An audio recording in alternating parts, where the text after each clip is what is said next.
Hello and welcome to Phoenix Vision. I am here with brother Adam Burgess, who is an Olympic athlete in the slalom canoe and founder of the Inspired Breath Academy, which is going to go on to inspire the nation through the medium of breath. And he's an all round beautiful human being. So thank you for coming on, brother. Oh man, thanks for that intro, dude. Yeah, wonderful to be here. Thanks, Jess. Currently in beautiful Slovenia. But yeah, excited to get into this discussion with you. Yeah, awesome. No, mate, it's an absolute pleasure you coming on. And thank you for taking time out of your schedule as well, because I know you're busy training and racing and yeah, all kinds of cool stuff going on. So just on that, yeah, like I mean, I'd love to open up onto your story, but like before we get into your story, like what are you up to at the moment? You're in Slovenia at the moment. I know you're off to Krakow next week. Next week. Yeah, that's right. Yeah, it's a really busy, quite exciting time of the season for us. A lot of races around June this year. So currently competing in the World Cup. The World Cup for us is a circuit of 5 races. We've got 3 back to back that I'm attending at the moment. We had started in Germany in a place called Augsburg. We were in Czech Republic in Prague last weekend. And then this weekend coming up, we're racing in Ljubljana in Slovenia. Then later in the year, yeah, we'll be off to Spain and Paris as well. And that'll be the 5 races. And yeah, so far it's not gone too bad. Little bit of a shaky start in Augsburg. I missed out on the final, but wasn't too far off. So still collected some decent enough points. Made the final. The weekend just gone. Better result. Still not quite got what I was looking for. So hopefully get on the podium this weekend instead. Yeah, I tell you what, every time we chat about races, and like we've chatted quite a few times, and things have smashed it and gone well, and chatted a couple of times, and there's been a couple of blips, but I've always been like super impressed with like your attitude and like just the way you move through the challenges. Like if there has been a setback, or maybe if a race hasn't like gone so much to plan, you're always just like you don't let it like pull you back. It's always just like right, taking those lessons, move forward, like Mm. doesn't let you affect in the next race, which I guess is like so key for so many athletes because the psychology is so interwoven into all of it. Yeah, I mean, canoe slalom is one of those sports that just will teach you that. And it definitely goes into how you approach the rest of your life as well. Um, you know, in slalom, so we go down through the green gates and up through the red gates. So it literally has its ups and downs. We're moving down the river. There's that journey element to it, and we're dealing with a natural force in the white water. You can't really have too much of a plan. It's very instinctive. You have to be present. So there's so many lessons just from the sport itself that do just kind of yeah, like it really um, just leaks into the rest of your life and your approach to things. So yeah, I mean, you definitely need to be able to move on quickly from upsets because there are a lot more bad days in slalom than good days. We're looking to turn that around, but it's the way it is, and I see it in the way that I go about my business off the water as well, for sure. Oh, beautiful, man. Maybe a bit of a nightmare question, but what would be like the number one thing that the water has taught you that you brought into the rest of your life? I think of the famous quote, and I don't know the origins of it, but the no man steps in the same river twice because he is not the same man and it is not the same river. That to me just that is slalom summed up so well. And it's this idea of, you know, it's having what I like to call a responsible level of decisions made, but everything else is about letting it flow and being present, not anticipating, not evaluating, Just yeah, trying to be as present as possible. Damn, I got hair stood up all over my arms, man.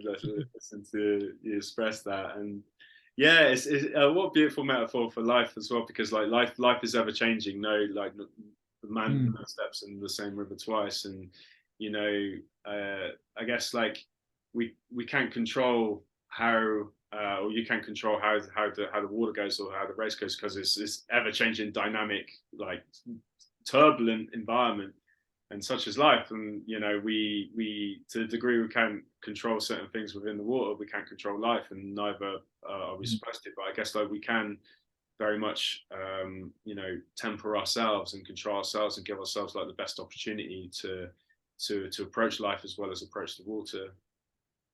Yeah, absolutely. I know, the phrase that goes around sport a lot is control the controllables, um, which I have kind of multiple feelings about. Like I get the sentiment, it's great, but also when you, if you're someone that potentially gets anxious, and you have an understanding of how many things you could potentially try and control, that can be really overwhelming.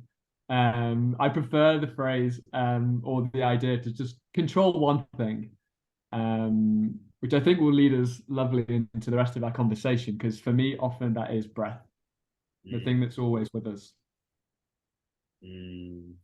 Yeah, man. I don't, and like for from what I've seen of you, you're so into the specifics of this performance and giving yourself every single edge, and like really mastered so many different areas. Breath being one of them, a really key element, which yeah, I'd love to get into. But like you know that I heard the saying that there's so many athletes that do well not because of their training, but in spite of their training. And like with yourself, like you're so dialed on the nutrition, so dialed on the breath, so dialed on the technique. It's just like really like inspiring to see. So yeah, dude, like I'd love to ask you about your story. Like what got you into slalom canoe, and then what then, because I know you started training like long time ago. And then how did that evolve into working with the breath? Because like you've got something really special with the breath as well, which you're cultivating and developing. So yeah, how did it all start, brother? So, I mean, I was one of those kids that just wanted to do everything. And I think that curiosity and that enthusiasm is yeah, I think it's something of a superpower that I had growing up. And yeah, I mean, when I started canoeing, it was a time where I pretty much had a different activity or something going on like every night of the week after school. And then when canoeing came along, it was like another thing that my parents had to take me to, pick me up from, and it's almost it almost seems like fate in some way that I started this sport. There was an opportunity for, I think it was 8 kids to start in this group with Staffin Stone Canoe Club on the River Trent in Stone, and I wasn't part of that first group. It was we had to get a permission slip signed by our parents to say it was allowed, and that I was about as disorganized then as I think I still am. Big work on for me. And that bit of paper just lived in my school bag. I think I never got it signed and returned. And fortunately for me, someone dropped out about 6 weeks in, and it was something I was quite interested in giving a try. So when that opportunity came around, and I was just fortunate that it was my form tutor that had that connection. They brought it up in registration one morning. Oh, someone's dropped out of the canoeing. Would anybody like to take the place? And yeah, I just raised my hand. I remember it quite vividly, and it just blows my mind to think that you know it took that person giving up that spot for me to have that opportunity, that second opportunity to join. And it's become my career. It's become so much about how it's shaped me. So I was 10 years old at the time, and to the point where I can't imagine who Adam Burgess is without raising that hand in that classroom, which is it's quite it's like one of those mind-blowing thoughts. And I feel like, a lot of us probably have those things. What would have happened if I hadn't have turned down that street on that day, or met that person, had that conversation.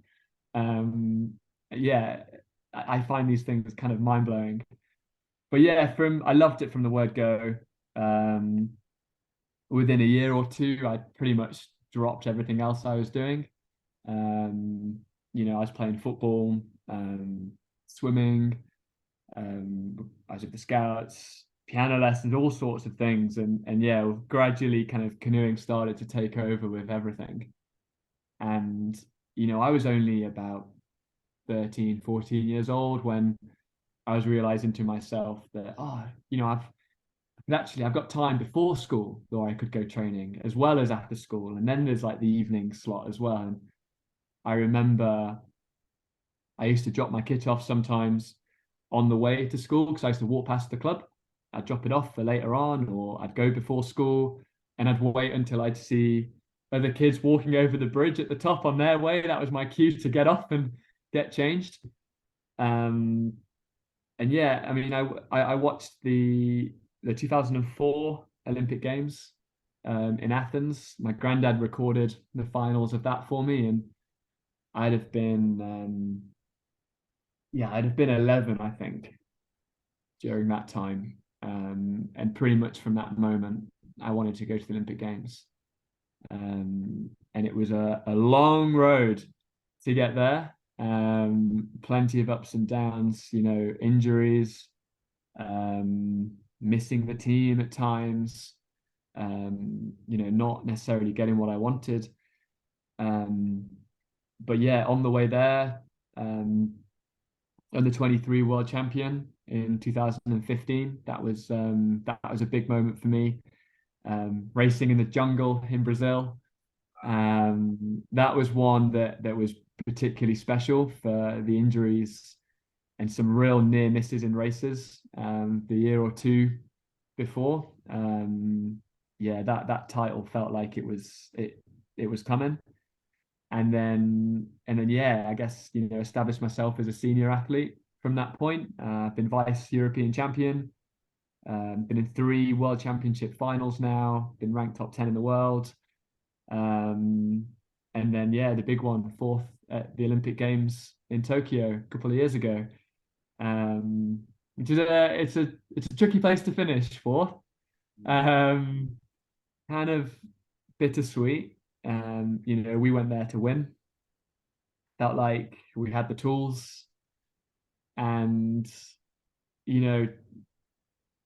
slalom it's a game. It's very much what happens on the day, and yeah, just didn't quite produce the performance that I wanted there in the final. But it was one of those runs where not a lot went right for me. Pretty much from the word go, I was kind of fighting it. So I was incredibly proud in the end that I managed to keep the run alive and put something down, get a run down on the board, a time that people had to chase. And then, yeah, unfortunately, I missed out on the podium. It was 0.16 of a second in the end. Which, yeah, it's still every now and again wake up in the night thinking about it. But I really see it as a gift now that, I absolutely love the last, it's like 20 years of the sport. And that's the thing I've been pursuing. That's the dream, to win Olympic gold. And knowing what it was like to come back from the Olympic Games and the kind of the big come down that is, the back to reality. I can't imagine how hard that is to come back after a medal winning performance or after winning it. And after a month or so, my motivation came back, and I think I love the sport now more than I did when I was 10, 11 years old. Like, I absolutely love it. And the fact that I finished 4th means there's unfinished business. and I'm just chasing it every single day now. Yeah. Oh man, I love everything about what you just shared. It's wicked, man. And like, what really comes up for me is like the power of the dream. Yeah, Mm. power of the dream. And I'd love to ask you, like, from going at the age of 11 and watching this final that your granddad recorded for you, to then doing all of this work, like a big part of a lifetime's work, and then competing in the Olympics. From watching that as an 11-year-old, like, what's that like? Like, it's like, love to Yeah, just like, what. it's honestly it's nuts, and I get emotional thinking about it sometimes. Like, um, and certainly, yeah, just when I earned that spot, I was up against two amazing British athletes. Only one of us could go. All three of us were ranked top 10 in the world at the time, and that selection process for Tokyo was brutal. Um, and yeah, just to achieve that, it took a long time to sink in that that had actually happened, and I was going there. And yeah, it was a real once I was in Tokyo, it was a real blend of almost I tried to just stop every now and again and really sort of feel where I was, take in like the sights, the sounds, the feelings, and just try and have a few real key moments to remember and enjoy, because so much of it is about reducing the noise, focusing on what's important in that moment, um, and yeah, really kind of not being overwhelmed by the occasion. So yeah, it was a strange blend of kind of enjoying it and being present there, but then also I kind of let myself go there and then always bring it back to what is important right now in this moment, which by the time I'm on the water and doing the race, it's pretty much just about where I'm looking. Um, but yeah, and I mean, I was racing against guys that, it's a lot of the same people. No one's retiring. It's all the same people that I've been watching since I was like 13, 14 years old. That are at the top of the sport. So to feel like I'm in that group now is, yeah, it's cool. It's cool. And I know that 10-year-old Adam will be super proud. Absolutely, mate. Yeah, it's just beautiful. I'm so happy for how your life's unfolded in this way, and like, and like the way it was, the kid had to drop out. Something wanted you to be in this. And Mm, I've got I've got a feeling, and so it's a nice idea that everyone's got a golden thread pulling them through life from the heart. mm, It's this golden thread that ensures that we're not 2 minutes late or 2 minutes too early. mm, We're always on the button for what's supposed to happen for us, and then that those golden threads are intersecting with everyone else's golden thread and creating this like giant golden web of humanity kind of thing. mm. So like, Yeah. lots to ask about. Let's move into the breath, man, Mm, because from our time together, I can see you're sat on something very special and very potent with the breath. And I've seen many people breathe and analyzed it as mm. like part of what I do, because so many dysfunctions in the body stem from the breathing pattern. And remember when I said, like, looked at your breathing, and I had to ask you to breathe again, because it was just I'd never seen such a beautiful breath. Like, really, just like the harmonization and the way the abdomen, just like, it was just really like, wow. So like, breath. What led you into working with the breath? How has this benefited your sport, your performance, your life? And yeah, it'd be great to move into how you're helping to benefit other people, because you're doing a lot of great work with a lot of people at the moment. Yeah, it's funny you mentioned that moment because there's a bit of nervousness for me around that. It was like, oh, this better be a good breath now. I've been chatting to Jess about breath for so long. I got to show him. So yeah, no, it's good to hear that. But yeah, no, for me, my journey with breath. started around 6 years ago now. And it was actually, I had this shoulder injury where we just could not get to the cause of it, which is the worst thing. I'm sure you'll know about this as well. Like, if only I knew what I needed to work on to get rid of this injury, we'd have it. But it just dragged on for months because we just could not get to the root cause. And one thing at a time would be unpicked, moving from like the neck to the collarbone to various parts. And there was one physio that suggested that I was breathing too much out of my upper chest. And I mentioned that to my mom, and she's like, well, you need to come to my yoga class. Come meet my yoga teacher and do that. Which, for a guy who lifts weights, competes in, quite a high adrenaline sport, I was a bit unsure about trying yoga.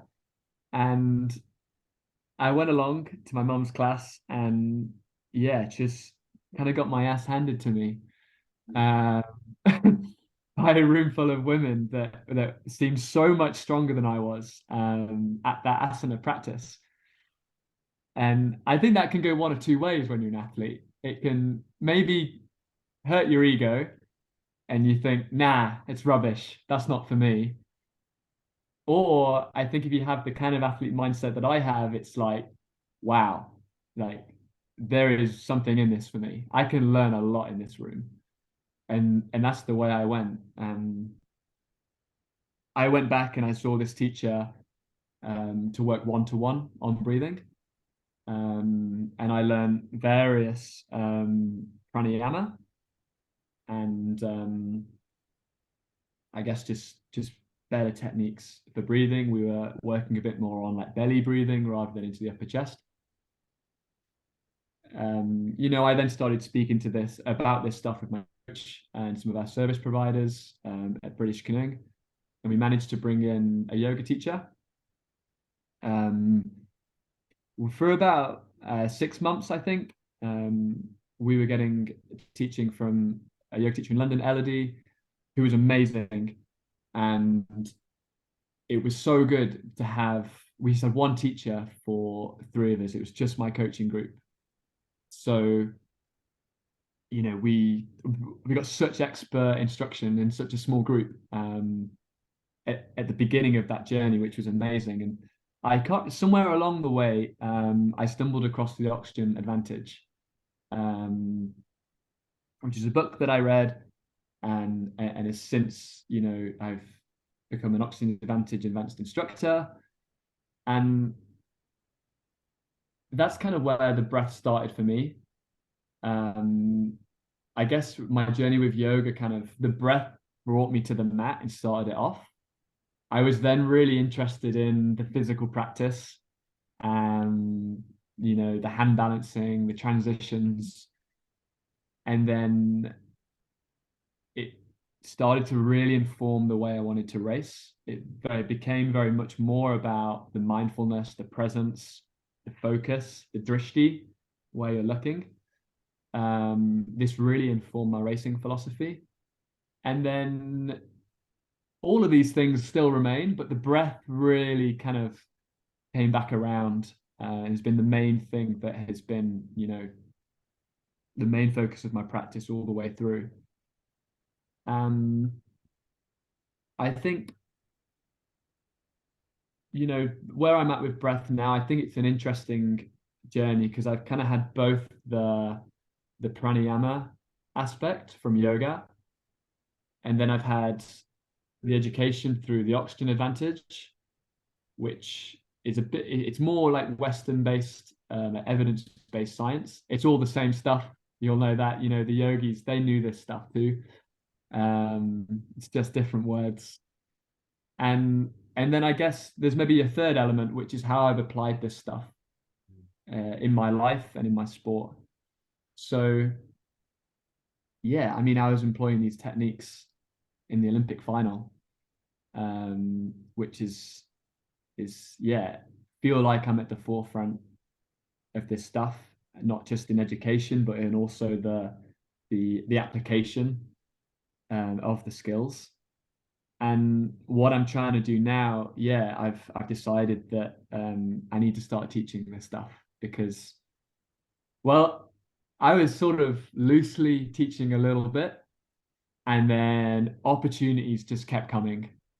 And it got to the point where it was like, the universe is maybe telling me something here. I need to start sharing this some more, and turn it into a bit more of a formal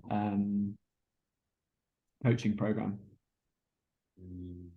Fantastic, man. Fantastic. I'd love to ask you a little bit about the when you showed me the pictures of the before and after the breath work. So whilst you're canoeing, you're having to kind of like pull like a specific face. I'm assuming to like get breath in the right way, and then afterwards it's like the whole kind of like jaw structure changed, the whole kind of like expression. I'm guessing because breathing more efficiently, getting more oxygen into the system, becoming more efficient.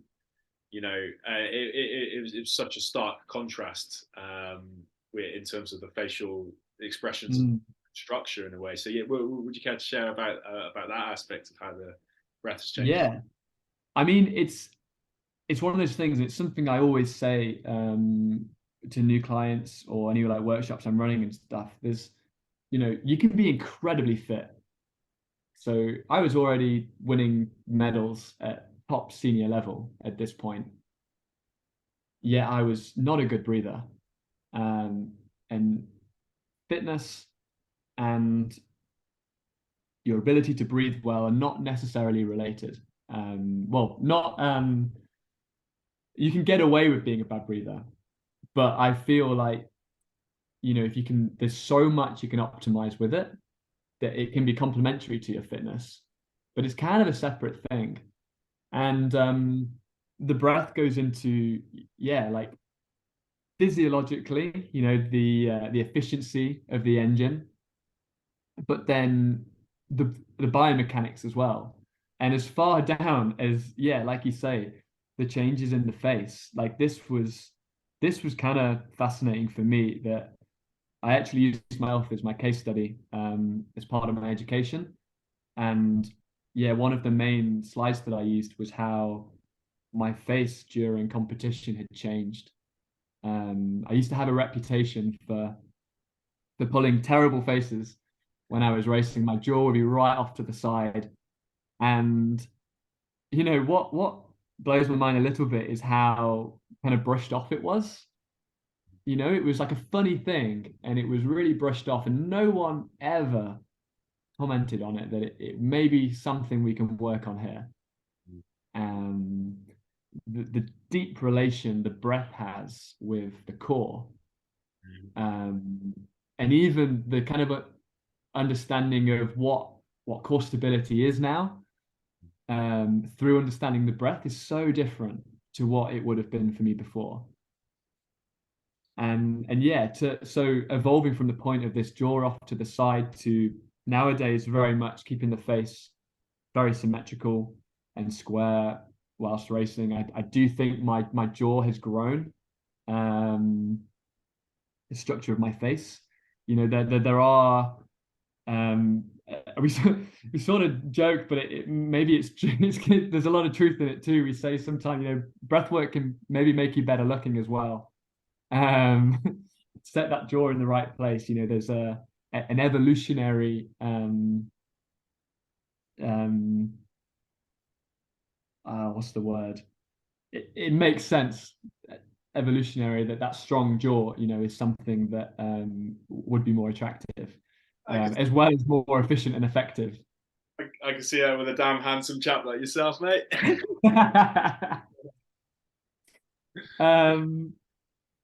Yeah, where was I? And yeah, I mean, it's one of those things that's one of the areas that I'm still working on personally. So still not quite happy with. I think I can look more relaxed whilst racing. I still feel like I hold a bit of tension in my face. That's the main work on, but certainly breathing so much more efficiently. And that's not just, again, it's not just physical. What that gives me mentally when I'm competing is that's the big superpower. It's the presence, the calmness of mind, managing any nerves and anxiety around racing. That all just feels so easy now. Yeah, it's amazing, man. Yeah, love how you keep really, really talking with of the presence, but with presence as well. Mm.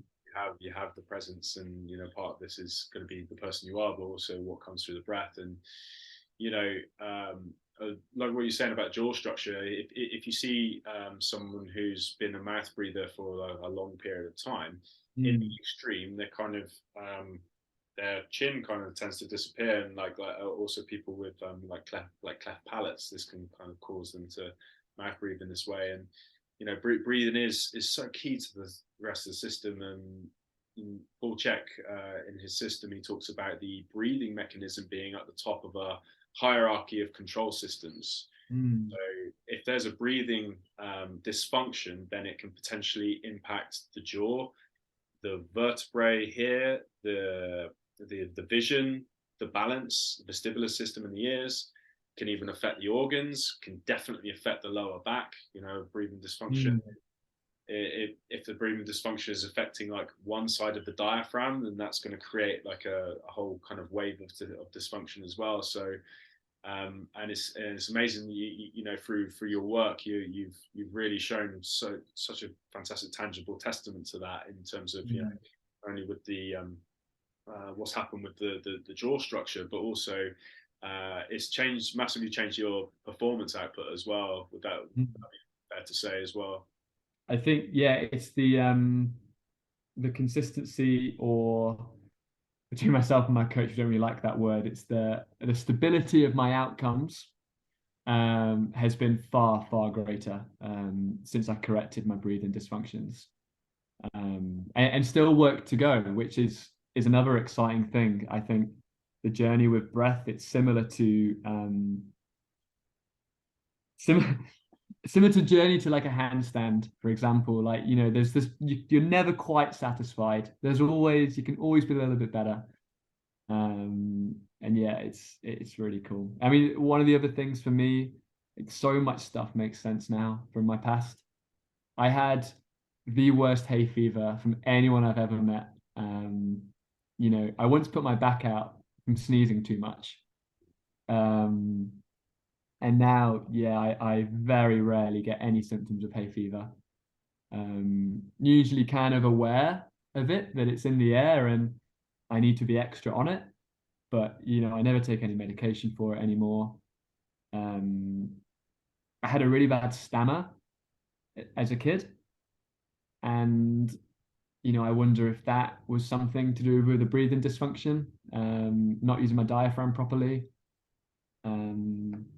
Yeah, and I was often, mostly my brother, I think I would annoy from being like just hyperactive and um, just lack of focus and attention, which we know also comes from poor breathing. You're really reducing the oxygen that's getting to the brain and your ability to concentrate. So yeah, it goes into absolutely everything. Like you say, the breath is one of the first things that we need to address. And then through all of your hard work and expertise, you've distilled this down into something beautiful called the Inspired Breath Academy, which I'd love to ask you a little bit more about. It's been really fulfilling being on this journey with you and watching things grow with it. And yeah, I can see you are onto something very special that's going to help so many people, because not only because it's I think like what you technically have to bring to it is phenomenal. You really know it back to back, but it's the heart as well, your heart, and what you want to, and the reasons why you want to bring this into creation. So yeah, I'd love to ask, like, what is Inspire Breath Academy? What are the three pillars of it, and what does it mean to be inspired? There's such a good word, inspiration, Mm. inspired. So what does to be inspired or inspiration mean to you? Yeah, well, I mean, you were there at the start of this, helping to build the brand, and all of that. And we went with Inspired, big, bold name. And to inspire literally means to take a breath in, to inhale. Um, it is also, very much linked with that athlete archetype, and part of the role that I think I should be playing as an athlete. Um, and yeah, I just think that uh, it's like this calling almost. For so many years, I felt like I had there was a short period where I almost felt guilty about the life that I led, that I was so fortunate um, to essentially do my hobby as my job, and I was just canoeing every day. And I really felt like I needed something to give back. I needed to give back more. And it was always around this idea of like, oh, I'm learning so much from the sport, and there's so many things that the sport is teaching me, like philosophically, but also, from a health perspective. And I always wanted to share it. And I I've done talks here and there, and never really kind of felt like it was the thing, um, until it really came to be about the breath, and doing my instructor's training for that, and starting to share and talk about it more. It was like, that's my thing, focus on that and share that. And I think because I'm probably about as passionate as breathing as I am my sport, and my coffee, as you all know, I think it is something where hopefully I can inspire, and it's show that it's not just breathing, it's not just this automatic process that takes care of itself, and we don't need to think about it. That actually, through some conscious manipulation, through some simple changes, we can breathe better, and experience huge benefits to our health as well as our performance. But really, it is the health and the longevity side of it that really excites me.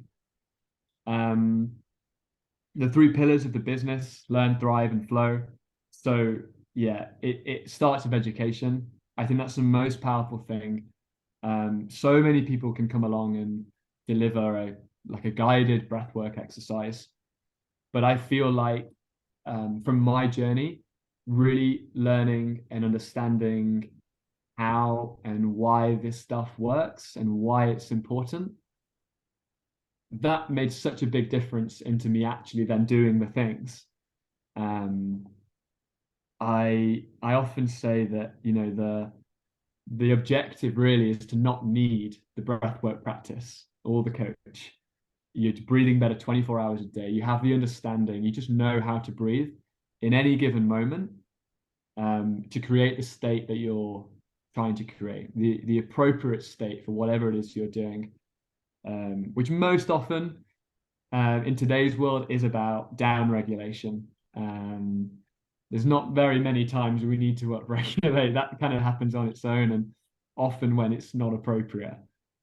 Um, this idea of thriving, I really think that through the breath, you can learn more about your body, um, thrive in your health, but also, breath is a bit of a gateway to other things. So, for example, I've worked with people that when they start to take more attention, more awareness to their breath, they notice that when they drink alcohol, it really starts to affect their breath. And now, if breath is something that's become important to them, that's going to potentially discourage them from drinking alcohol as often, maybe at all. Um, the way certain foods interact with our body and affect our gut can affect the way and the freedom our diaphragm has to move. So it can also inform us about dietary choices as well. And you'll see it just starts to leak into every aspect of life until, yeah, like me, kind of thinking about breath. a lot of the time, um, and it's useful. And until the point where you've just got these things, and this is where the final pillar comes in, the flow. That when you focus on the breath, it is that thing that's always with us. It's like a common language that's shared between the mind and the body. The body is giving signals to the mind through the way it's influencing the breath, and then we can return those signals by manipulating ourselves. And ultimately, I think, yeah, that's how we find flow. Um, Attention and focus on the breath as a means to, I guess it's almost first it's mindfulness and then it's flow. It's how we create these flow states. Mm. Yeah, when you're talking, just all what was coming up for myself is like freedom. Giving people freedom through their breath and all of the things that it unlocks within the body. It helps the body become more free within itself through generating all of this different awareness in different Mm. areas. It's yeah, it's a really beautiful thing. And then, well, how about inspired? What does inspired mean to you, brother?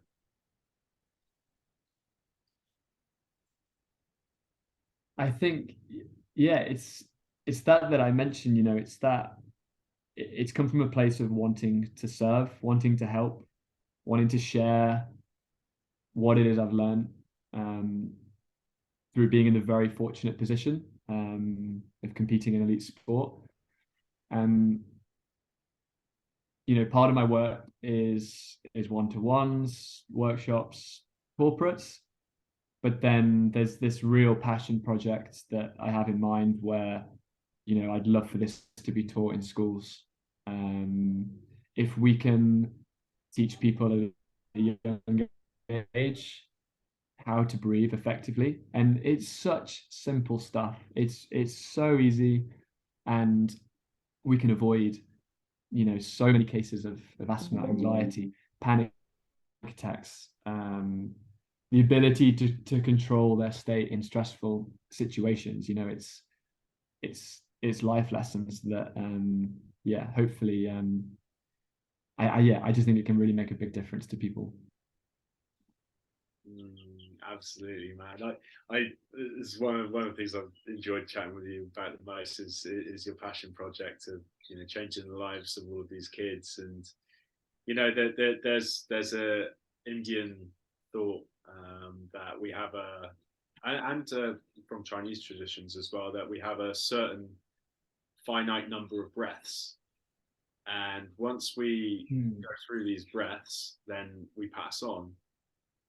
So if that theory and that idea is true, then by teaching kids to breathe effectively at such a young age, you're going to be giving them much greater capacity for a much longer um, life, and a much healthier life as well, because of all of the implications that come from you know the correct kind of breath. So it is such an important thing, because then by getting in with the kids, you have the opportunity to reach the parents potentially.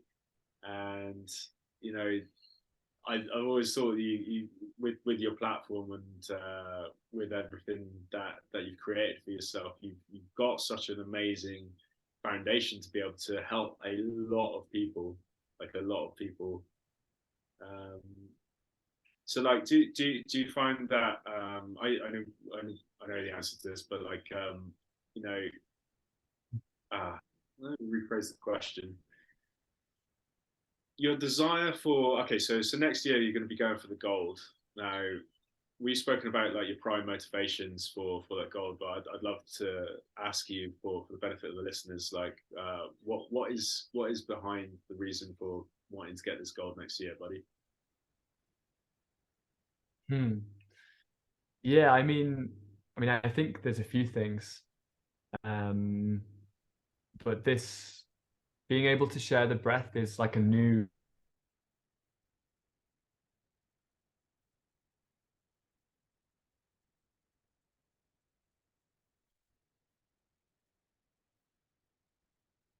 why, and a Why? very A very strong why, strong because why, because it goes in me. What channel this station?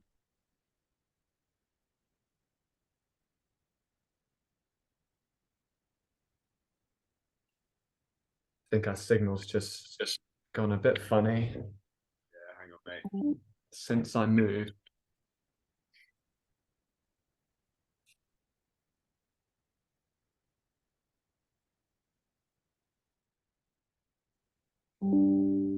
Sorry, mate. Zoom's gone all. How's that? Let me make the Zoom window small.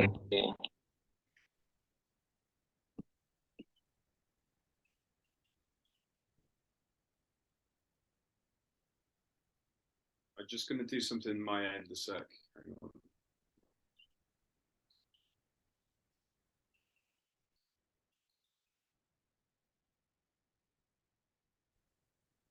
Mhm.